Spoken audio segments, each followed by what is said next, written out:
Écoutez, ici, c'est l'union nationale derrière l'armée turque. À part le HDP, le parti pro-kurde, les partis politiques soutiennent l'offensive militaire menée par le chef des armées, Recep Tayyip Erdogan. C'est surtout une réaction aux menaces de Donald Trump contre la Turquie. Donald Trump avait averti que si Recep Tayyip Erdogan allait trop loin, alors il pourrait détruire complètement l'économie turque.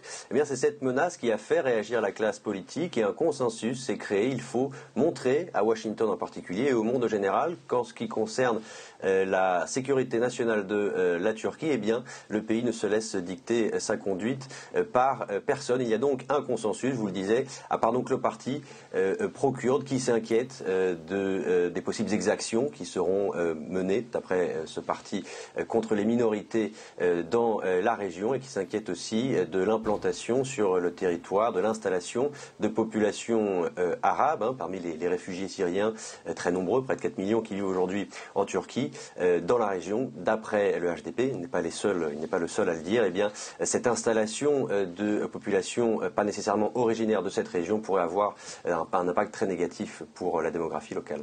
On s'est donné une limite dans la date de cette offensive, Ludovic ?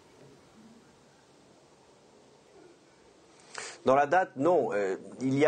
Normalement, ça devrait se passer en plusieurs temps. L'objectif premier, c'est vraiment de couper les voies de circulation importantes dans la région, par exemple celle entre Kobané et Asake. Donc, ça commence avec une campagne de bombardement qui sera suivie très probablement d'une incursion terrestre dans un second temps. Là, actuellement, des milliers de civils fuient les villes bombardées, fuient à Abyad, par exemple, ou Ras Al Ain, pour aller justement vers Kobané, qui devrait être épargné par l'offensive. C'est ce que disent les forces démocratiques syriennes, qui affirment, par exemple, que des patrouilles américaines sont toujours sur place. C'est ce qu'elles disent.